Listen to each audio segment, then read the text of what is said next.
Hello student and welcome बेटा। तो बेटा सबसे पहले तो क्लास स्टार्ट करने से पहले आपको बहुत बहुत मुबारक या फिर कॉन्ग्रेचुलेशन कि आज आप ईद है। आप में से कुछ स्टूडेंट और ईद मना रहे हैं, ठीक है, जो कि आपको पता है कौन सी ईद है। और थोड़ा मैं इसका अगर बताऊँ थोड़ा इस फेस्टिवल के बारे में, तो ये इसलिए मनाया जाता है, आपको पता होना चाहिए कि आपने मोहम्मद का नाम सुना होगा। मोहम्मद ने अपने जो सन थे उनको सेक्रीफाइस किया था गॉड के लिए, ठीक है।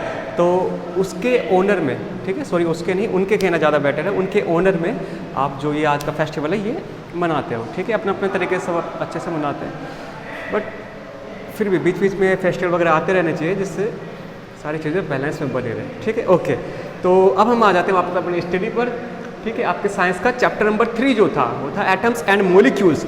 हम इसकी स्टडी कर रहे थे, इसके बारे में हमने काफ़ी चीज़ें जान ली थी कि हमने सबसे पहले मैटर को जाना, आपने ध्यान दिया हो तो, फिर मैटर के टाइप को जाना। अब मैटर किस चीज़ से बना होता है उसको जानेंगे, अगले चैप्टर में और इसके डीप में जाएंगे और फिर आपको बताएंगे कि क्या क्या चीज़ें हो रही है साइंस की दुनिया में, ठीक है।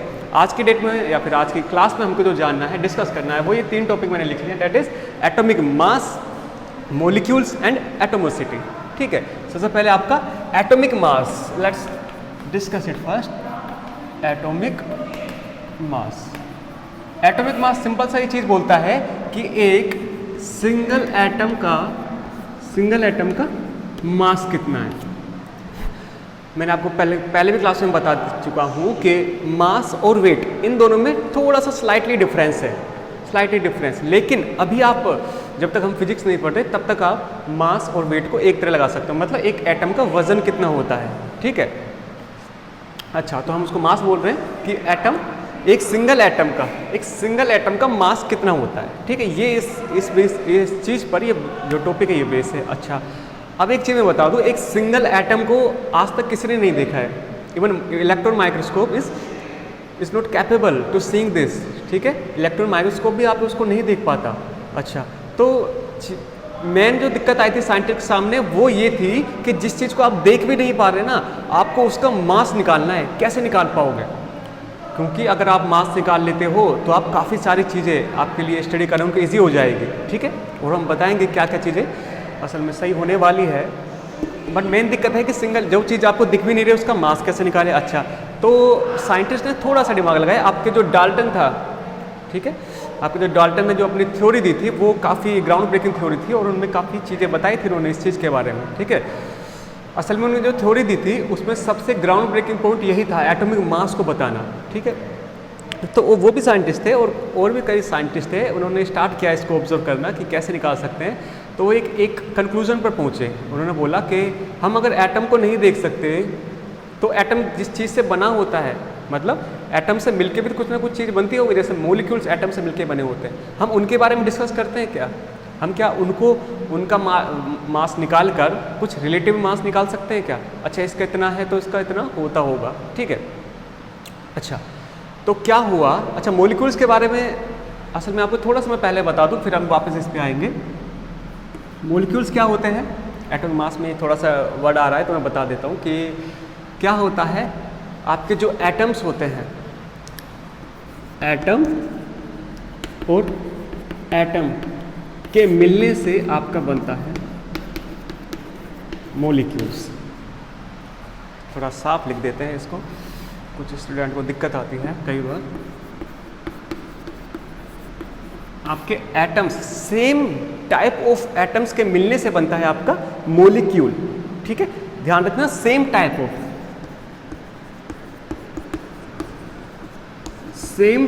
एटम्स के मिलने से बनता है आपका एक मॉलिक्यूल। एक एटम आया, एक एटम है, दोनों केमिकली कंबाइन हुए और फिर बन गया आपका एक मॉलिक्यूल्स, ठीक है। अब ये मॉलिक्यूल्स के अंदर 2 एटम भी हो सकते हैं, 3 एटम भी हो सकते हैं, 5, काफ़ी ज़्यादा हो सकते हैं, ठीक है। पॉली एटॉमिक, मोनो एटॉमिक, हम बताएंगे जब आप इसको मेन टॉपिक को डिस्कस करेंगे। जस्ट मैं आपको आइडिया दे रहा हूँ, ठीक है। एटम्स और एटम्स के मिलने से बनता है आपका एक मॉलिक्यूल, ठीक है। अच्छा, अब इस चीज़ को यहीं रोक दो, हम वापस आ जाते हैं अपने एटॉमिक मास पर, ठीक है। तो उन्होंने बोला क्या हम मॉलिक्यूल्स का मास निकाल लें क्या? क्योंकि मान लो आपने मॉलिक्यूल्स का मास निकाल लिया और मान लो 2 एटम से मिलकर बना हो तो आप उसको डिवाइड कर दो, निकल गया एक सिंगल एटम का मास, है ना। तो आप अंदाज़ा लगा पा रहे हो साइंटिस्ट किस तरह से सोच रहे थे उस टाइम में। अच्छा, तो स्टार्टिंग में क्या उन्होंने आपका लॉ ऑफ कॉम्बिनेशन मेथड जो था, लॉ ऑफ कॉम्बिनेशन, ठीक है, उसको उन्होंने बेस माना और उसके हिसाब से थोड़ी स्टडी करने स्टार्ट किया। उन्होंने देखा, एक्सपेरिमेंट करके देखा, उन्होंने उनको कार्बन मोनोऑक्साइड गैस बनानी थी। ये कार्बन मोनोऑक्साइड गैस का सिंबल है, ठीक है, इसको लिख भी देते हैं हम, कार्बन मोनोऑक्साइड। ये एक गैस होती है जो कि हमारे बॉडी के लिए हार्मफुल होती है। ये आपका दम घुट सकती है, ठीक है। जब आप इसकी प्रेजेंस में सांस लेते हो तो आपका दम घुटने लगता है। आपका जो धुएं में जो सांस लेते हो, धुएं में बहुत सारा % कार्बन मोनोऑक्साइड का भी होता है, इसलिए आपको धुएं में अच्छे से सांस नहीं आ पाती, ठीक है। ओके, असल में क्या होती है, गैस जब आपके अंदर जाती है तो ये आपके ब्लड में ऑक्सीजन को लेवल को डिक्रीज कर देती है, ऑक्सीजन के लेवल को, और तभी आपको दम घुटना और ये सारी चीज़ दिखाई देती है, मतलब फील होती है। ओके, तो कार्बन मोनोऑक्साइड उनको ये गैस बनानी थी। उन्होंने क्या लिया, उन्होंने देखा कि 3 ग्राम ऑफ कार्बन आराम से कंबाइन हो जाती है 4 ग्राम ऑफ ऑक्सीजन के साथ, ठीक है। उन्होंने देखा कि 3 ग्राम जो कार्बन है ना, वो आराम से, वो इजीली कंबाइन हो जाती है 4 ग्राम ऑफ ऑक्सीजन के साथ, ठीक है, ना इससे ज़्यादा ना इससे कम, ठीक है। उन्होंने ये इनका एक रेशो देखा। अच्छा, तो उनको थोड़ा थोड़ा पता चल गया कि आपका जो, जैसे मान लो ऑक्सीजन आपने 4 ग्राम लिए, इसमें से 3 ग्राम अगर आप कार्बन ले ले तो ये इसमें आराम से कंबाइन हो जाएगी, ठीक है। ये उनका थोड़ा सा तरीका था उसको देखने का, ठीक है। इतनी जो कार्बन है इससे कंबाइन हुए, तो अब थोड़ा सा उन्होंने अप्रोच की, इसका रिलेटिव मास किस तरह निकाल सकते हैं, ठीक है। अच्छा, तो उनको एक चीज़ तो कंफर्म थी कि हाँ, लॉ ऑफ कॉम्बिनेशन जो मेथड है उसको अपन यूज़ कर सकते हैं, ठीक है। तो जब काफ़ी आगे और डिस्कवरीज हुई और वो एक नतीजे पर पहुँचे, ठीक है, वो एक नतीजे पर पहुँचे। सबसे पहले उन्होंने ऑक्सीजन के एटम को लिया, ऑक्सीजन के एटम को उन्होंने बोला, क्या बोला जी उन्होंने बोला ऑक्सीजन के एक एटम का, ऑक्सीजन का जो एक एटम होता है उसका 1/60, मतलब 1/60, 16वां भाग, एक ऑक्सीजन के एटम का 16वां भाग जितना होता है, हम उसको बोलेंगे उसका एटॉमिक मास, उसका एटॉमिक मास। एटॉमिक मास को AMU से डिफाइन करते हैं, ठीक है, इससे इसको डिनोट किया जाता है। और अब क्योंकि आपको कल ही बताया था, IUPAC एक ऑर्गेनाइजेशन है, वो डिसाइड करती है कि केमिस्ट्री के अंदर क्या क्या चीज़ें होनी है, क्या क्या चीज़ें एप्लीकेबल होती है। उन्होंने ये बोला कि आप ना इसको AMU भी मत बोलो, आप इसको ओनली U बोलो, और U का मतलब यहाँ पर है यूनिफाइड मास, यूनिफाइड मास, ठीक है, ओनली U, या फिर इसको एटॉमिक मास यूनिट भी बोल सकते हैं, यूनिफाइड मास से भी दिखा सकते हो आप, ठीक है। उन्होंने क्या बोला कि ऑक्सीजन के एटम का 1/60 पार्ट जो भी रहेगा, हम उसको 1 यूनिट मास मानेंगे, 1 यूनिट, ठीक है, 1 यूनिट या फिर 1 यूनिफाइड मास, ये मानेंगे। अच्छा, ऑक्सीजन को क्यों चुना उन्होंने, वाई सेलेक्ट ओनली ऑक्सीजन, क्योंकि ऑक्सीजन क्या है, ये जनरली मैक्सिमम जो आपके कंपाउंड होते हैं उनसे रिएक्शन कर लेता है, कंबाइन हो जाता है, ठीक है। अच्छा, लेकिन जैसे आगे कुछ डिस्कवरीज हुई तो उनको पता चला कि ऑक्सीजन के अंदर भी कुछ ना कुछ कमी है। ऑक्सीजन को भी आप पूरी तरह से वो नहीं मान सकते, एक रेफरेंस नहीं मान सकते एटॉमिक मास को निकालने का, ठीक है। असल में पता है इनकी अप्रोच ये थी कि एक ऑक्सीजन का या फिर किसी भी एक एटम का निकाल लेते हैं और बाकी जो एटम बच गए उसको और ऑक्सीजन के एटम को कंपेयर करके उनका मास निकाल लेंगे, सही है। इसलिए इसका ऑक्सीजन का जो मास है उसको तो बोला गया 1 AU, ठीक है, या फिर 1 एटॉमिक मास। इसके बाद इससे कंपेयर करके जो भी निकाले जाएंगे, हाइड्रोजन ऑक्सीजन जो भी है, उनको बोला जाएगा रिलेटिव मास, ठीक है। अच्छा, लेकिन साइंटिस्ट को पता चला कि ऑक्सीजन भी पूरी तरह से सूटेबल नहीं है एटॉमिक मास निकालने के लिए, इसलिए उन्होंने कार्बन के 12 आइसोटोप को चुना। कार्बन का 12 आइसोटोप, आइसोटोप क्या होता है ये आपके आगे जो नेक्स्ट चैप्टर उसमें हम बता देंगे, ठीक है। अभी फिलहाल ये लगा लीजिए कार्बन 12 एक एटम होता है, ठीक है। उन्होंने कार्बन 12 एक एटम को चूज़ किया और उन्होंने बोला कि कार्बन के एटम का 1/12 पार्ट जो भी है, 1/12 यूनिट जो भी है या फिर पार्ट जो भी है, उसको उन्होंने बोला 1U, मतलब 1 एटॉमिक मास, उन्होंने इसको ये बोला। और जब उन्होंने ये बोला ना उसको, तो सारी दिक्कतें खत्म हो गई।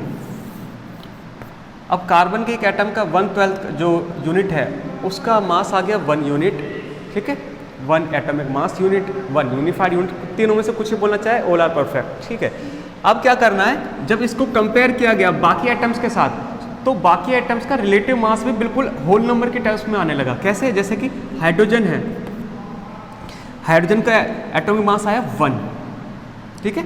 ऑक्सीजन का एटॉमिक मास आया 16, ठीक है। कैल्शियम का आया 40, नाइट्रोजन का आया 14। सही है। तो जनरली मैक्सिमम जो आपके एटम्स थे एलिमेंट्स के, उनके जो एटॉमिक मास आ रहा था वो रिलेटिवली होल नंबर के टर्म्स में आ रहा था। होल नंबर्स मतलब कंप्लीट, ऐसा नहीं कि 2.5, 1.5, 1.6, ऐसा नहीं, कंप्लीट 1, 16, 14 और 40 एंड 14 ये टर्म्स में आने लगा। तो साइंटिस्ट को लगा कि हाँ ये तरीका ठीक है और आज की डेट तक हम इसी मेथड को यूज़ लेते हैं। ठीक है, ये मेथड जस्ट आपके एक स्टार्टिंग में दिया गया है। ठीक है, ये किस तरह काम करता है ये आपकी बहुत हायर क्लास में आएगा। ठीक है, लेकिन जस्ट आपको आइडिया देने के लिए कि आप एटम का मास किस तरह निकाल सकते हो, तो इस तरह निकाल सकते हो आप। ये पता है किस तरह काम करता है, एक और मैं बता दूं। जैसे कि मान लो आपकी उसमें भी एग्जांपल है ये, मान लो आपके पास कोई तरबूज है, ठीक है, एक वाटरमेलन है, ठीक है। आपने क्या इसके 12 पार्ट कर दिए, 12 टुकड़े कर दिए बराबर बराबर, इक्वली डिस्ट्रीब्यूटेड 12 पीस, 12 आपने टुकड़े कर दिए इस वाटरमेलन के। अब क्या किया, उनमें से एक टुकड़ा मान लो ऐसा है, एक टुकड़ा लिया और आपने बोला ये एक टुकड़ा ना, इसको मैं 1 यूनिट बोल रहा हूँ, ठीक है। दूसरा टुकड़ा भी क्योंकि सेम है, इसको भी आप 1 यूनिट बोल दो। ऐसे करते करते उन्होंने 12 पीस कर लिए, 12 टुकड़े कर लिए एक वाटरमेलन के। अब क्या, मान लो इनको किसी दूसरे बंदे को, मान लो कोई दूसरा वो देना, फ्रूट देना है, मान लो कि उनको एक एप्पल किसी को देना है, ठीक है। तो क्या करेगा, उनका जो तराजू होता है,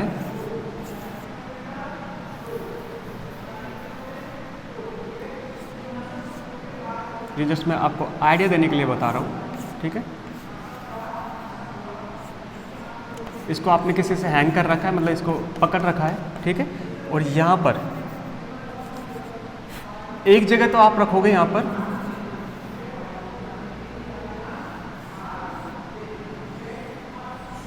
एक जगह तो आप रखोगे यहाँ पे इस एक पीस को, ठीक है, वाटरमेलन के एक पीस। और यहाँ पर आप इसको रखोगे आपके जो भी एप्पल है। अब मान लीजिए इसके कंपैरिजन में यहाँ पर 1 एप्पल आए या फिर 2 एप्पल आए, ठीक है। बस आप इसको इससे कंपेयर कर लोगे कि जितना इसका वजन है इतना इसका वजन आ जाए, तो आप बोल दोगे कि हाँ मैंने उसको 1 यूनिट एप्पल दे दिए, ठीक है। दोबारा सुन लो ये मेथड किस तरह काम कर रहा है। आपके पास सपोज कर लिए कि एक वाटरमेलन है, आपने उसके 12 इक्वल डिस्ट्रीब्यूटेड पार्ट कर दिए।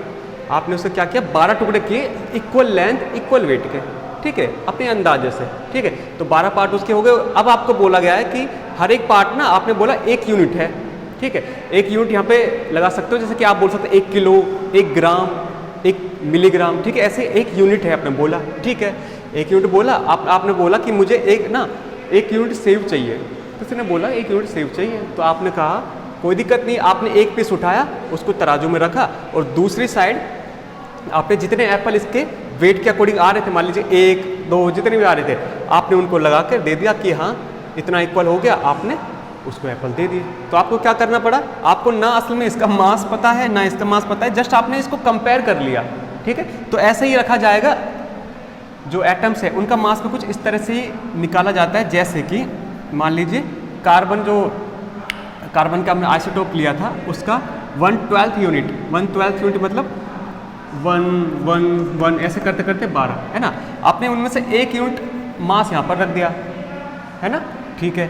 अब आपको बोला गया कि बताओ जी ऑक्सीजन के जो एटम है उसका मास बताओ कितना है। तो आपने जब इससे कंपेयर करके देखा ना, तो आपको पता चला कि 14 आपको ऑक्सीजन के एटम लेने हैं, मतलब हाँ एक ऑक्सीजन के एटम का 16 पार्ट इसके एक के बराबर होता है, ठीक है। तो कुछ इस तरह से उन्होंने इसको कंपेयर किया और फिर जाके पता लगा पाया कि हाँ ये क्या बोलना चाह रहे हैं असल में, ठीक है, ओके।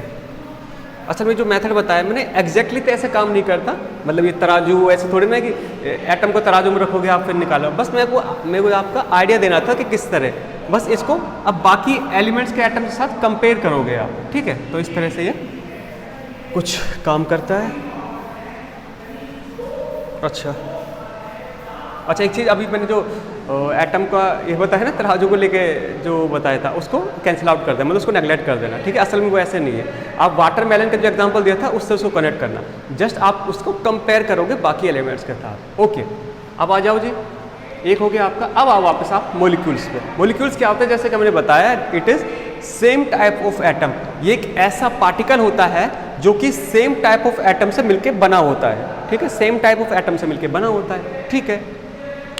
और क्या होता है, इसके अंदर एलिमेंट्स की पूरी प्रॉपर्टी होती है। जैसे मान लो आयरन है ना, आयरन का एक मॉलिक्यूल लिया आपने, ठीक है। हालांकि आयरन आपके फ्री फॉर्म में मिलता है, या फिर मान लीजिए आप हीलियम ले लीजिए, हीलियम का एक मॉलिक्यूल लिया, हीलियम के एक मॉलिक्यूल में, हीलियम नहीं आप लीजिए, आई थिंक आपको क्लोरीन लेना चाहिए, chlorine will be best example. Chlorine लिया आपने, क्लोरीन आपको Cl2 के फॉर्म में मिलता है, मतलब कि 2 क्लोरीन के एटम एक साथ कंबाइन, केमिकली कंबाइन हुए आपको मिलते हैं, ठीक है। मतलब एक क्लोरीन और 2 क्लोरीन, ये क्लोरीन आपको एक साथ मिलते हैं।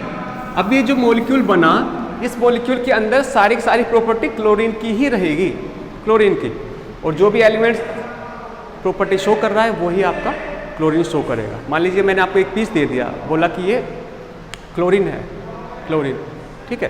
या फिर आपको गैस दे दी, क्लोरीन की गैस बना करके, और बोला कि ये क्लोरीन गैस है, तो उसमें हर एक जो पार्टिकल रहेगा वो Cl2 से बना रहेगा, Cl2, ठीक है। और Cl2 क्या कि क्लोरीन के सेम टाइप ऑफ एटम्स है, वो एक साथ कंबाइन हुए पड़े हैं। और कैसे combine, chemically combine. Chemically combine मतलब उनके बीच में कुछ अट्रैक्शन फोर्स काम करता है। जैसे 2 क्लोरीन के एटम्स हैं, इनके बीच में एक अट्रैक्शन फोर्स काम कर रहा है, वो इनको एक तरह जोड़ के रख रहा है, ठीक है। अच्छा, तो ये है आपके मॉलिक्यूल्स। बस मॉलिक्यूल्स और कंपाउंड, इनमें छोटा सा स्लाइटली डिफरेंस है, क्या कि मॉलिक्यूल्स जो होते हैं वो तो सेम टाइप ऑफ एटम से मिलके बने होते हैं, और आपके जो कंपाउंड होते हैं, कंपाउंड वो डिफरेंट टाइप ऑफ एटम से मिलके बने होते हैं, डिफरेंट टाइप ऑफ एटम से मिलके बने होते हैं, ठीक है। बस ये सिंपल सा डिफरेंस है, ये डिफरेंट टाइप ऑफ एटम, ये सेम टाइप ऑफ एटम्स, ठीक है। बस ये डिफरेंस है, सिंपल सा। अच्छा जी, थोड़ा सा चलिए आगे, और नेक्स्ट जो आपका टॉपिक है, क्योंकि आज के क्लास का लास्ट टॉपिक, उस पर आ जाती है एटमोसिटी। एटमोसिटी one of the easiest concept है समझने के लिए। क्या होता है सुनिए, जैसे कि मैंने आपको बताया क्लोरीन, क्लोरीन की मान लो मैंने आपको गैस दी, है ना, उस गैस का हर एक पार्टिकल के अंदर Cl2 रहेगा। मान लीजिए क्लोरीन की गैस है, ये मैंने गैस के कुछ पार्टिकल आपको दिखा दिए, तो इसमें हर एक पार्टिकल Cl2 ऐसा रहेगा, ना कि आपका क्लोरीन और क्लोरीन ये आपको अलग मिलेगा। हमेशा क्लोरीन के 2 एटम्स आपको एक साथ कंबाइन हुए मिलेंगे, ठीक है। ऐसे ही कुछ कुछ मिलती जुलती कहानी है हाइड्रोजन गैस के साथ। हाइड्रोजन गैस का भी मैंने आपको हाइड्रोजन गैस दी, उसका एक पार्टिकल जब आप उठाओगे ना, उस एक पार्टिकल के अंदर आपको 2 हाइड्रोजन के एटम एक साथ मिलेंगे, ठीक है। अच्छा, ऐसे मान लीजिए मैंने आपको फास्फोरस दिया, फास्फोरस मैंने कैसे भी करके फास्फोरस की आपको गैस दी, या फिर फास्फोरस जो भी एलिमेंट है वो आपको दिया, और जब आप उसका एक पार्टिकल उठा के देखोगे तो आप देखोगे कि 4 फास्फोरस के जो एटम्स हैं वो एक साथ कंबाइन हुए पड़े हैं हर एक पार्टिकल में, ठीक है। मैं इनको तीनों को गैसेस फॉर्म में ले रहा हूँ समझाने के लिए। क्लोरीन को आपने गैसेस फॉर्म में लिया, उसका हर एक पार्टिकल Cl2 से बना हुआ है, ना कि ओनली एक सिंगल क्लोरीन के एटम्स है। सेम कहानी थी आपके हाइड्रोजन के एटम के साथ, वो भी वही आपके 2 एटम से मिलकर बना हुआ है, ठीक है। और थोड़ी सी स्लाइटली डिफरेंस कहानी है आपकी फास्फोरस के साथ। फास्फोरस की जो मान लो गैस मैंने आपको बना करके दी, और उसका हर एक पार्टिकल बना रहेगा आपके 4 एटम से, ठीक है। अब क्योंकि ये सेम टाइप ऑफ एलिमेंट्स मिलकर बना, यहाँ पर भी हाइड्रोजन और हाइड्रोजन मिले हैं, यहाँ पर भी फास्फोरस फास्फोरस, यहाँ पर भी क्लोरीन क्लोरीन, तो ये तीनों के तीनों आपको पता है मॉलिक्यूल्स तो है, ठीक है। तो एटमोसिटी आपको ये बताती है सीधा सीधा कि सेम टाइप ऑफ एलिमेंट के कितने एटम एक साथ कनेक्टेड हैं। बस दोबारा सुन लो, एटमोसिटी आपको बस ये बोलना चाहती है कि एक एलिमेंट के, ठीक है, एक एलिमेंट के सेम टाइप ऑफ एटम्स कितने कनेक्टेड है, मतलब सेम टाइप ऑफ एक एटम 2 एटम कनेक्टेड है, 3 एटम एक साथ कनेक्टेड है, 4 एटम एक साथ कनेक्टेड है, या फिर किस तरह से। तो जब आप नेचर में इनको ढूंढने निकलोगे ना, तो आपको ये H2 की फॉर्म में ही मिलेगा, आपको सिंगल हाइड्रोजन का एटम नहीं मिलेगा नेचर में कभी भी, ठीक है। सिंगल हाइड्रोजन का एटम नहीं मिलेगा, आपको H2 की फॉर्म में मिलेगा, मतलब दो हाइड्रोजन के एटम एक साथ आपको बैठे हुए मिलेंगे, मतलब कि केमिकली कंबाइन। ठीक है, तो ये है कि कितने एटम एक साथ जुड़े हुए हैं। जैसे यहाँ पे क्लोरीन के 2 एटम जुड़े हुए हैं, यहाँ फास्फोरस के 4 एटम जुड़े हुए हैं। ठीक है, तो ये है इनकी कहानी जो आपको पता होनी चाहिए थी। और जितने नंबर ऑफ एटम जुड़े हुए हैं इन्हीं बेस पर इनका कुछ नाम दिया गया है। जैसे कि आपको अगर मान लीजिए 2 एटम जुड़े हुए हैं तो उसको बोला जाएगा डाई एटॉमिक। डाई मतलब 2। ठीक है, 2 एटम जुड़े हुए हैं तो उसका बोला जाएगा, मैं लिख देता हूं यहाँ पे, अगर number of atoms and name, मैं 2 चीज़ें लिख रहा हूँ यहाँ पर, देख लीजिए इनको। अगर मान लीजिए एक एटम आपको सिंगल मिल रहा है, जैसे हीलियम को अगर आप ढूंढने जाओगे ना, हीलियम गैस हीलियम गैस आपको पता है ना बलून्स में भरी फिल की जाती है, जिससे कि वो काफ़ी लाइट वेट हो जाते हैं। क्यों? क्योंकि हीलियम खुद एक लाइट वेट गैस है, इसकी डेंसिटी कम होती है, इसलिए जैसे जिस चीज़ में इसको फिल कर दोगे वो हल्की हो जाएगी, ऊपर की तरफ जाने लगेगी। अच्छा, तो हीलियम गैस के अंदर हर एक पार्टिकल हीलियम से बना होता है, हर एक पार्टिकल He से बना होता है, ना कि He2 से बना होता है, ना ही He3 से बना होता है। ठीक है, जैसे ये 2 मिल रहे थे ना, ऐसे ये 2 की तरह नहीं मिलता, ये सिंगल मिलता है। ठीक है, तो जो एक एटम्स अगर आपको मिल रहा है तब तो उसको बोला जाएगा मोनो एटॉमिक। 2 एटम्स आपको मिल रहे हैं तो बोला जाएगा डाई एटॉमिक। 3 एटम्स आपको मिल रहे हैं तो बोला जाएगा ट्राई एटॉमिक। 4 मिल रहे हैं तो टेट्रा एटॉमिक, 5 मिल रहे हैं तो पेंटा एटॉमिक। ठीक है, इस तरह से सीरीज बनती जाती है। और मान लीजिए कोई ज़्यादा ही मिलता है, 5, 6 या फिर 8 के टर्म्स में मिलता है तो उसको बोला जाता है पॉली एटॉमिक। ठीक है, पॉली एटॉमिक। तो ये है आपका एटोमिसिटी कि कितने एटम्स एक साथ कनेक्टेड है, उनका नंबर आपको डिसाइड करता है कि कौन डायटोमिक है कौन ट्राई एटॉमिक है। ठीक है, जैसे कि मोनो एटॉमिक आपके हाइड्रोजन है, सॉरी मोनो एटॉमिक आपके हीलियम है, नियॉन गैस है। ठीक है, ऐसा आपके डाई एटॉमिक जैसे आपके हाइड्रोजन गैस है, नाइट्रोजन गैस है, ऐसे ही आपके चलते चलते try atomic and tetra atomic. तो ये सारी चीज़ें, जैसे कि आपका ये है ना फास्फोरस P4, इसको बोला जाता है टेट्रा एटॉमिक। टेट्रा मतलब 4, मतलब 4 एटम्स एक साथ जुड़े हुए हैं। ठीक है, तो ये तीनों छोटे छोटे से टॉपिक जो हमने आज क्लास में डिस्कस किए। ठीक है, एटॉमिक मास क्या होता है। ठीक है, एटॉमिक मास का आपने बता दिया कि एटम, एक सिंगल एटम का मास अपने को निकालना है। ठीक है, अब वो किस तरह निकाल सकते हैं उसका मेथड हमने बताया। एक एटम का आप निकाल लो, बाकी फिर एलिमेंट जो बच गए उसके साथ कंपेयर कर लो, ये उसका एटॉमिक मास हो गया। मॉलिक्यूल्स आपके मॉलिक्यूल्स बता दिए कि same type of elements, same type of atom से मिलके जो भी चीज़ बनती है उसको बोला जाता है मॉलिक्यूल्स। एटोमिसिटी बना दिया कि how many of number of electron are connected with each other by chemical bonding. ठीक है, तो ये 3 छोटे छोटे टॉपिक्स हैं, मेरे हिसाब से में दिक्कत नहीं होनी चाहिए। फिर भी किसी स्टूडेंट को दिक्कत है तो वो फ्री है पूछने के लिए। ठीक है, तब तक के लिए फिर राखी होगी मनाऊँ, ईद मनाऊँ। ठीक है, थैंक यू बेटा।